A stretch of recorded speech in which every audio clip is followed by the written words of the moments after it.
So then I guess it really goes into the value of gratitude. What is that? What have you learned from your experience? Very early on, when I first started taking Arabic classes, the professor had us memorize sayings, old Arabic sayings, and some of them were hadith, and one of them are sayings attributed to the Prophet Muhammad, peace and blessings be upon him. And one of those hadith is "Liman la yashkur an-nas la yashkur Allah."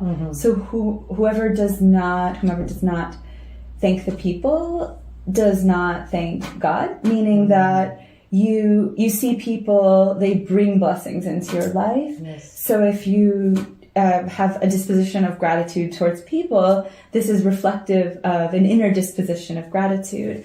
And the Quran also says that when we are in a state of having gratitude, that the divine of this, beneficent character enriches us even more. So the person of gratitude, when the person feels thankfulness towards the people and towards the ultimate source, then the benefits increase. Thank you.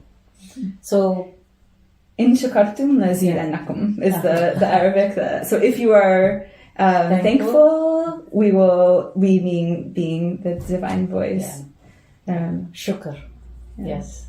It's a big part in our Muslim tradition and practice and belief.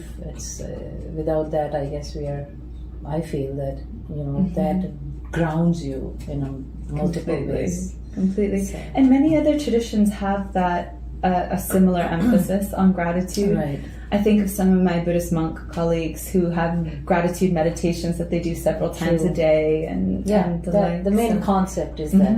Yeah. But to be thankful in all circumstances. Yes, exactly, because in the hardship times, there's learning, there's relief from the hardship, produces a tremendous amount of gratitude. So yeah, definitely, in all states.